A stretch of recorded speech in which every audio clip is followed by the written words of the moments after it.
Hola, ¿cómo les va? Bienvenidos a una nueva entrevista de Telediario Televisión. Soy Guillermo Jeremía y hoy les propongo participar de un placer periodístico que vamos a tener, el análisis de un intelectual argentino que hoy es muy convocado y que con su participación prestigia nuestras entrevistas.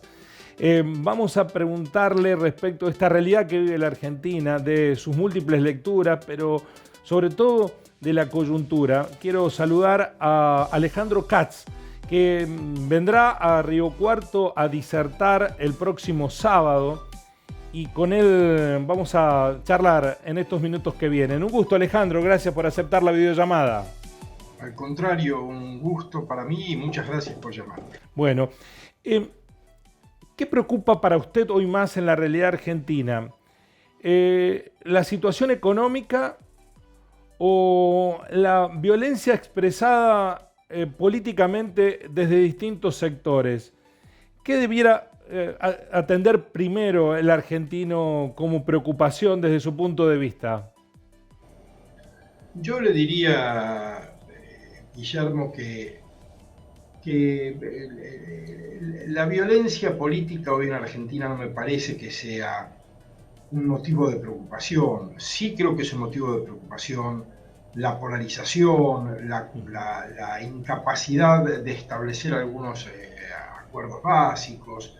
No creo, pienso que quizás usted tiene como referencia los comentarios las agresiones verbales de Patricia Bullrich a un compañero de partido, por lo demás. Pero yo creo que esos son síntomas de superficie. Cuando uno dice síntomas, tiene que preguntarse cuál es la causa del síntoma. Yo creo que la exacerbación de las tensiones en la política tienen que ver, por un lado, con las ambiciones de los actores que están tratando de garantizarse posiciones relevantes para la elección del año próximo, pero también tiene que ver con la falta de claridad acerca de qué es lo que debería hacerse con el país. Me parece que si los mismos actores tuvieran un proyecto intelectual claro para sacar a la Argentina de la situación en la que se encuentra, estarían menos proclives a la confrontación y más proclives a la explicación. Y creo que de algún modo esto también pone de manifiesto que para ellos la situación económica y social asociada con la situación económica, que es el dato más preocupante de nuestra realidad contemporánea. Hace 12 años que nuestro país no crece, la pobreza está llegando al 50%, la pobreza infantil y juvenil es todavía más alta, la inseguridad alimentaria es sumamente extendida, la indigencia pasó el 10%, no vamos a mencionar los índices de inflación que todos los conocemos, y en ese contexto la dirigencia política de todos los partidos no tiene respuestas. Algunos creen tenerlas, lo que tienen es apego a posiciones dogmáticas, pero si tuvieran que explicar qué harían con esos dogmas a la hora de llevarlos a la práctica, y si esa explicación estuviera abierta a la discusión, no podrían sostener su posición. Le preguntaba lo de la violencia. Voy a, por supuesto, revisitar la cuestión de la economía, porque la Argentina está viviendo una proyección de circunstancias que por lo menos a mí me llaman la atención. Y pongo como referencia, por ejemplo, la desaparición de Julio López. Y después la confusa desaparición y aparición de Santiago Maldonado y todas sus derivaciones. Como para marcar algunos jalones, el intento de magnicidio con Cristina Fernández de Kirchner. ¿Esas no son tentaciones a un escenario violento que pone en peligro la democracia misma? ¿No cree usted, Alejandro? A ver, yo tomaría lo de Julio López y lo de Maldonado, son dos episodios realmente preocupantes y lamentables y reprobables, pero si uno los pone en perspectiva, no creo que den cuenta de un estado de violencia política. Argentina es un país que afortunadamente todavía conserva el contrato del retorno democrático, el contrato por el cual decidimos sustituir la violencia política por la palabra política, el contrato por la que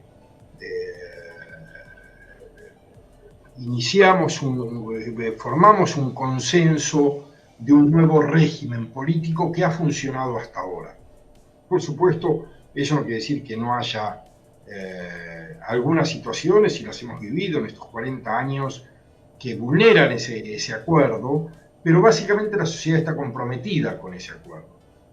Por lo demás, también hay que decir que la violencia social y delictiva en Argentina es baja en relación con América Latina en general. Es una sociedad que afortunadamente ha conseguido mantener cierto control y cierto equilibrio. Claro, por supuesto, hay episodios delictivos muy violentos, y para quienes lo sufren, o para los familiares o próximos a quienes lo sufren, un caso es el 100% cuando toca uno. Pero hagámosle un poco de caso a las estadísticas que nos dan cuenta de cuál es la situación general de nuestra sociedad.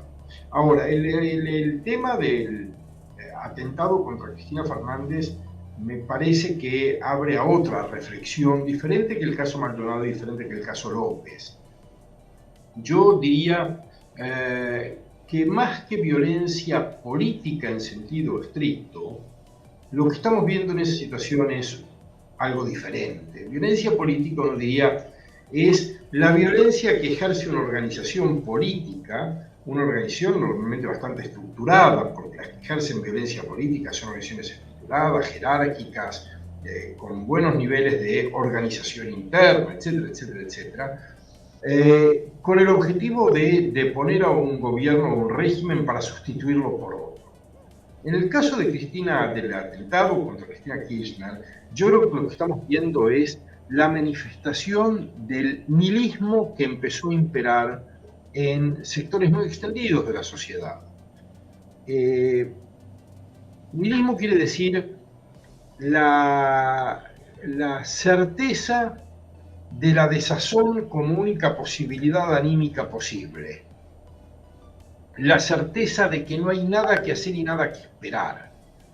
Y creo que ese es un sentimiento que estamos viendo florecer en los últimos años, que no es un sentimiento del mundo de la pobreza del que hablábamos antes. El mundo de la pobreza no es un mundo nihilista, es un mundo que tiene aspiraciones de mejoría, de salir de la situación en la que está, que tiene formas de organización y de solidaridad importantes.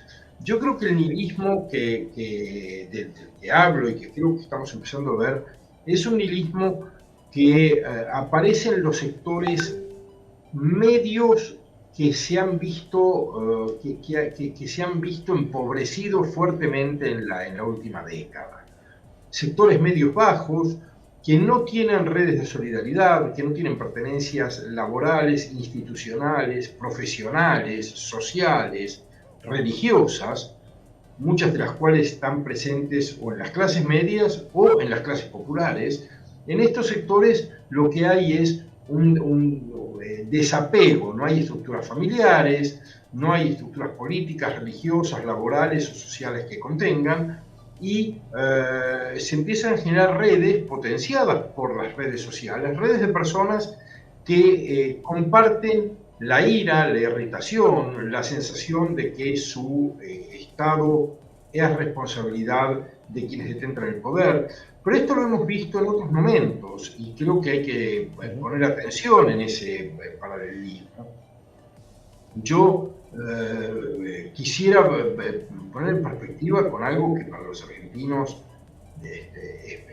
ha sido muy integrante de nuestra cultura literaria, que son Los Siete Locos de Roberto Marx, donde aparecen personajes que se organizan en torno del astrólogo, etcétera, pero con la intención de poner bombas, de derrocar el régimen, es un sentimiento que estuvo muy extendido en la Europa de entreguerras. Yo no sé si usted ha visto, o si los espectadores han visto una serie que ha estado en la televisión que se llama Babylon Berlin, donde en esa Berlín de entreguerras, en épocas de alta inflación, de confusión política, de falta de rumbo claro, aparecían personajes que querían aprovechar la situación en beneficio propio, querían castigar o sancionar con violencia a los que identificaban como responsables de la situación. Y creo entonces que hay que poner mucha atención al episodio del atentado de Cristina Kirchner, porque algunos quieren quitarle todo sentido social, decir que es un grupo de desequilibrados, y otros quieren darle un contenido ideológico. Es el resultado del discurso de odio de la oposición. Y yo creo que no, yo creo que lo que estamos viendo es un fenómeno social muy preocupante, porque está afectando a una parte de la sociedad que por un lado sufre por esa situación, pero por otro lado se pone fuera de todos los mecanismos institucionales, sociales, etcétera, para regular las interacciones entre las personas. ¿No cree entonces usted, Alejandro, que el episodio con la vicepresidenta sea una ruptura del pacto al que aludía democrático de no apelar a la violencia como manera de resolución de las diferencias ideológicas, conceptuales? No, no lo creo. Yo creo que algo de eso hubo, por ejemplo, en el episodio del atentado del cuartel de la Tablada, en los años finales del gobierno de Alfonsín. Yo no creo que aquí haya habido un proyecto ideológico o político. Creo que es la expresión de un malestar del que participan sectores jóvenes de clases medias pauperizadas. Pero sí creo, por supuesto, que eso tiene una dimensión social y política, no que es un hecho construido políticamente, pero sí es un hecho que tiene una dimensión política que la política debe interpretar y entender, porque para hablar de él con una expresión que se ha usado mucho, pero que es muy gráfica, es un síntoma de la descomposición de la sociedad. Es un síntoma de la incapacidad ya no de ser una sociedad cohesiva, porque la nuestra no es una sociedad cohesiva, pero sí de hacer una sociedad en la cual todos los miembros fueran parte de algún tipo de comunidad política, institucional, social, religiosa, etc. Y creo que tantos años de deterioro, tantos años de empobrecimiento, tantos años de incertidumbre, tantos fracasos sucesivos de los elencos que se han hecho cargo de la gestión gubernamental, están produciendo personas que carecen de horizonte de esperanza, que carecen de todo horizonte de expectativa. Alejandro, en lo que respecta a lo económico, ¿usted cree que somos todos cómplices del estado de situación que atraviesa la Argentina y sobre todo de el no encontrar una solución, una salida a una sociedad que es cada vez más desigual y que tiene los números de déficit social que usted describía hace minutos? Mire, por supuesto, lo que ocurre en una sociedad es responsabilidad de todos los que participan de ella, pero los niveles de responsabilidad son muy desiguales. Las cuotas de poder tienen asociadas cuotas de responsabilidad y, por supuesto, aquí hay mucha gente que es básicamente víctima de la situación y no responsable de la situación. Entre los responsables principales y las víctimas más evidentes, la gente que está en indigencia, los chicos que están en la pobreza, quienes padecen inseguridad alimentaria, quienes padecen violencia ambiental, familiar, policial, etc. Entre unos y otros hay muchos grados de responsabilidad, pero por supuesto, como se dice, esto lo resolvemos todos o no lo resuelve nadie, pero el liderazgo y la responsabilidad de quienes tienen cuotas de poder, y cuotas de poder significa el gobierno, la oposición, pero también las dirigencias empresariales, intelectuales, religiosas, mediáticas, todos los grupos dirigentes y todos los miembros de los grupos dirigentes tienen, o debería decir, tenemos una cuota especial de responsabilidad. Y usted lo menciona particularmente o lo ancla en la cuestión de los subsidios, del manejo de los subsidios y cómo todos o buena parte de la sociedad se queja de los subsidios siempre y cuando no se vean beneficiados por ellos. Claro, yo diría que creo que el principal problema de nuestro país sean los subsidios, no lo creo ni mucho menos, pero el tema de los subsidios me permite un poco dar cuenta del modo en el que creamos acuerdos que son destructivos para lo que es común, pero no queremos desarmarlos porque todos nos beneficiamos parcialmente de ellos, o casi todos nos beneficiamos parcialmente de ellos. Yo doy un ejemplo que creo que usted me ha escuchado en alguna ocasión, que es el de los subsidios al transporte público en la ciudad de Buenos Aires y su área metropolitana. Y mi primera reflexión era, bueno, ¿por qué un subsidio a la oferta y no a la demanda? ¿Por qué hacer que el boleto sea más barato para todos, incluyéndome a mí, y no para los que tienen dificultades para pagar el boleto o aquellos para quienes pagarlo implicaría una merma de otro tipo de consumos? Pero luego, cuando me enteré que el origen ahora ha cambiado, pero en el origen el subsidio no solo era la oferta, sino que no era un subsidio que se otorgaba por pasajeros, sino a las vueltas que daba el colectivo, es decir, al tiempo que estaba circulando, dije, bueno, esto beneficia de un modo muy espurio al dueño del colectivo que cobra por tener un vehículo provocando contaminación, polución, ruido, y no lleva a nadie o lleva muy poca gente. Beneficia al chofer que cobra horas extras en gran cantidad y las cobra porque el patrón no tiene problema en pagarlas, porque se las paga el Estado. Beneficia al sindicato que tiene más afiliados y más contribución económica por lo que ganan los afiliados. Pero después dije, bueno, beneficia también al que vende los neumáticos y al que vende el aceite y el gasoil y al que hace la chapa para la carrocería, y beneficia por supuesto al pasajero que tiene frecuencias muy altas de colectivos y un costo muy bajo para transportarse. Y parecía que nadie quería que esto dejara de ocurrir, pero también beneficiaba al ama de casa, que no tiene que pagarle a su empleada doméstica el traslado, lo que costaría el traslado si no hubiera subsidio desde el Gran Buenos Aires a la capital, sino que se lo paga el Estado, es decir, se lo paga la sociedad. Es decir, se lo paga el vecino de esa empleada que ni siquiera tiene un empleo como empleada doméstica y no tiene ingresos para ir a buscarlo. Y luego el empresario que tiene 100 empleados o 100 obreros y él no les paga el transporte, lo paga el pobre.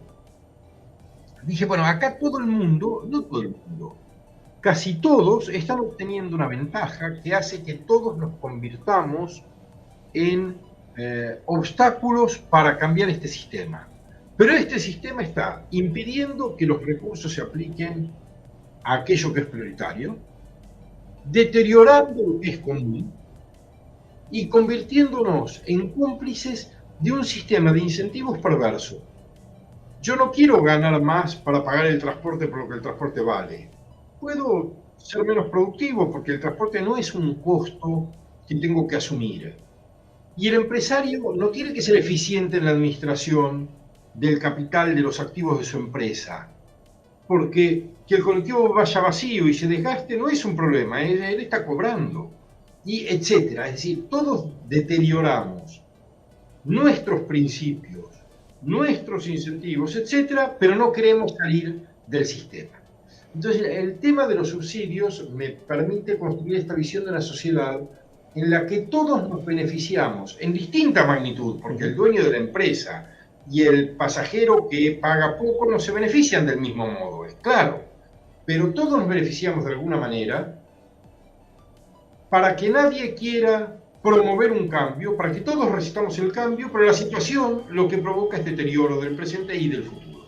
Sí, y en ese sentido da la impresión que a su vez hay una articulación adicional que es la discriminación por regiones, ¿no? Hay zonas donde se reciben más subsidios, donde pareciera que amerita allí poner más recursos que otras y nos hace desiguales a los argentinos. Absolutamente, y esto que usted dice me lleva a otro punto de preocupación, porque efectivamente, como los subsidios se convierten en privilegios regionales, es el privilegio que quienes vivimos en la Ciudad de Buenos Aires tenemos respecto de quienes viven en la Ciudad de Córdoba o en Río Cuarto, o en Bahía Blanca, donde no tienen ese privilegio, para que quienes representan a los que viven en Córdoba o en Río Cuarto o en Bahía Blanca, no objeten el privilegio de los que viven en Buenos Aires, negocian otros privilegios. Entonces la costa bonaerense tiene los privilegios del costo de la energía para calefacción que tiene la Patagonia. Y uno dice, entonces la costa atlántica tiene una ventaja respecto del litoral. ¿Y por qué tiene una ventaja? Y bueno, porque el litoral va a tener alguna otra ventaja y no son solo regionales. Tierra del Fuego tiene la promoción industrial que cuesta entre 0,5 y 0,8% del Producto Bruto argentino, pero San Juan tiene la promoción agropecuaria que permite o permitía diferir el IVA a empresas que vendían cobrando el IVA al consumidor, pero que no le pagaban el IVA al Estado porque supuestamente hacían inversiones agropecuarias en San Juan, y cuando tenían que probar que las habían hecho 20 años después, tenían que mostrar que habían aplicado el IVA al valor nominal en un país que tiene una inflación del 50, 70 o 100% anual. Entonces, quiero decir, la política ha cambiado la negociación, y la negociación implica persuadir y ceder. Yo tengo que convencer a los otros de que mi proyecto es bueno para la comunidad y tengo que aceptar que parcialmente tengo que ceder en mis pretensiones porque no son tan buenas para todos como yo quería convencerlos. Entonces, persuadir y ceder se ha cambiado, que eso es negociar, se ha cambiado por transar, por hacer transacciones. ¿Qué son transacciones? Usted me aprueba los privilegios que yo pido, usted aprueba que el Poder Judicial no tenga impuesto a las ganancias y yo apruebo que la industria maderera tenga una ventaja fiscal. Entonces, intercambiamos privilegios para nuestros sectores de interés, pero el costo de esos privilegios, porque todos tienen costo, no lo pagamos quienes los entregamos, no lo paga la dirigencia política, lo paga la sociedad. Alejandro, ¿y cómo se sale de esta dinámica? Porque da la sensación que, si bien puede críticamente escucharse en lo discursivo rechazos a esto, da la sensación que todos están acomodados medianamente al modelo. Estoy con interferencias. Cuando me preguntan cómo se resuelve, dejo de escuchar bien. Bueno. El Zoom no funciona bien cuando claro. No tengo retorno. Es que la verdad yo no lo sé, es muy difícil. Uno puede tener ideas, hay muchas formas de salir de esto. Lo que pasa es que para salir de esto se necesita un liderazgo con la vocación de salir pagando los costos necesarios para salir. Yo estaba escuchando esta mañana una serie de conferencias de economistas de mucho prestigio. Salvo uno de ellos, todos los demás hablaban de las reformas estructurales. Claro, son las reformas del otro. Vamos a reformar a los demás. Yo no escuché a ninguno decir, bueno, ¿qué tenemos que hacer nosotros? ¿Cuáles son nuestras reformas como contribución? Bueno, un liderazgo que no está dispuesto en principio a ceder para pedir, es un liderazgo que está condenado a fracasar. Y no tenemos líderes con grandeza y con capacidad y con inteligencia como para decir lo que vienen a dar. Todos tenemos líderes que todos vemos lo que vienen a pedir, pero no vemos lo que vienen a dar. Y usted yo voy a subir impuestos, yo voy a bajar impuestos, pero... Y usted tiene la teoría de un equilibrio de bloqueos que hace imposible salir de este esquema. Bueno, es lo que observamos, ¿no? La sociología argentina mediados del siglo pasado, en los años 50 primero y en los 60 más fuertemente, desarrolló una teoría que se conoció como la teoría del empate hegemónico. Empezó a trabajar en eso Torcuato Di Tella, extraordinario sociólogo, y siguió trabajando en eso Juan Carlos Portantiero. La teoría del empate hegemónico era muy precisa para explicar lo que ocurría en un país en el que dos grupos muy importantes y muy diferentes querían imponer cada uno su modelo de país. Uno era el país agroexportador y el otro el país industrial por sustitución de importaciones. Y ninguno de los dos tenía suficientes recursos como para imponer su modelo, pero sí tenía suficientes recursos como para impedir que el otro impusiera el modelo. Y a eso por continuo lo llamó un empate hegemónico. Hoy no estamos viendo un empate hegemónico, es decir, entre dos proyectos hegemónicos en esos términos, por varias razones. Primero, porque por más que la retórica lo sugiera, no hay modelos de país alternativos. Las dirigencias, como yo decía, tienen algunos dogmas, pero no tienen ideas. Entonces, no hay un empate hegemónico porque las dirigencias no representan proyectos alternativos posibles. Representan proyectos de interés sectorial. Pero además de que no hay proyectos enfrentados, lo que vemos es un país que está bloqueado por los intereses de los grupos que han recibido privilegios y no quieren cederlos. No porque tengan otros proyectos y quieran llevar su proyecto adelante y no pueden hacerlo, sino porque básicamente todos los grupos corporativos, todos los grupos de presión, todos los grupos de interés, lo que han aprendido es que el futuro en Argentina desde hace mucho tiempo es peor que el pasado. Y si el futuro va a ser peor que el pasado, lo mejor que podemos hacer es preservar lo que tenemos en el presente. Si cualquier transformación me va a dejar en peor situación, yo voy a evitarla.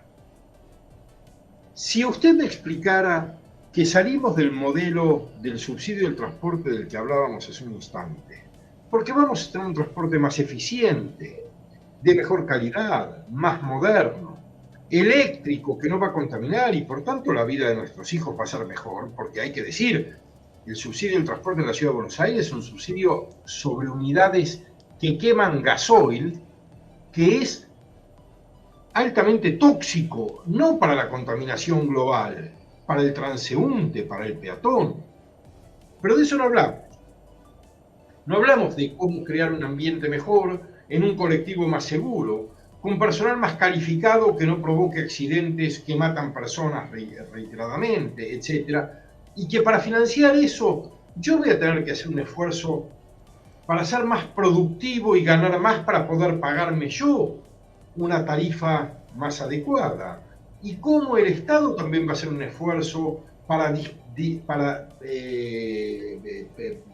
ser menos dispendioso en su gasto y exigirme menos impuestos para que yo tenga más recursos para pagar el transporte, etc. En lugar, si hubiera alguien que pudiera decir todo esto y fuera creíble y tuviera el saber político, el capital político, los recursos técnicos para implementarlo, yo estaría dispuesto. Ahora, si usted me dice dos opciones, o bien estatizamos todo el transporte público y a partir de ahora es todo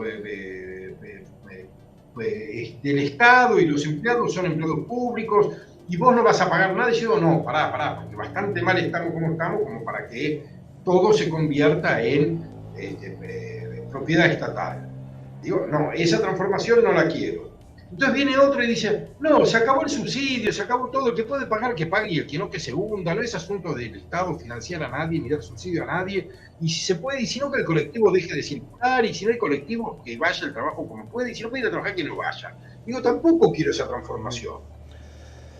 Entonces, si las transformaciones que nos proponen son de una naturaleza o de la otra, estoy exagerando, pero creo que sí, lo que quiero decir, si las transformaciones que nos proponen son de una naturaleza o de la otra, los que hacemos todos es decir, no cambies nada, no cambies nada. Pero claro, nos convertimos en actores que bloquean los cambios y hacemos que en el mediano plazo todo sea peor. Ha sido un placer escucharlo, Alejandro. Va a estar presente en Río Cuarto este sábado por la mañana dando una charla que se llama El Colectivo, un invento argentino. Así que ahí estaremos. Gracias, Alejandro, por anticiparnos parte de lo que mencionará. Al contrario, muchísimas gracias a usted por haberme llamado. Ha sido un gusto conversar y saludos a toda la audiencia. Un placer. Alejandro Katz, un analista, un intelectual argentino, que te ayuden a pensar. Es hoy una tabla, un salvavidas para lo que el propio Alejandro mencionaba, la falta de ideas en la clase política para que resolvamos los graves problemas que aún tenemos. Nos encontramos en una próxima entrevista de Telediario Televisión. Gracias por estar allí. Así son las cosas.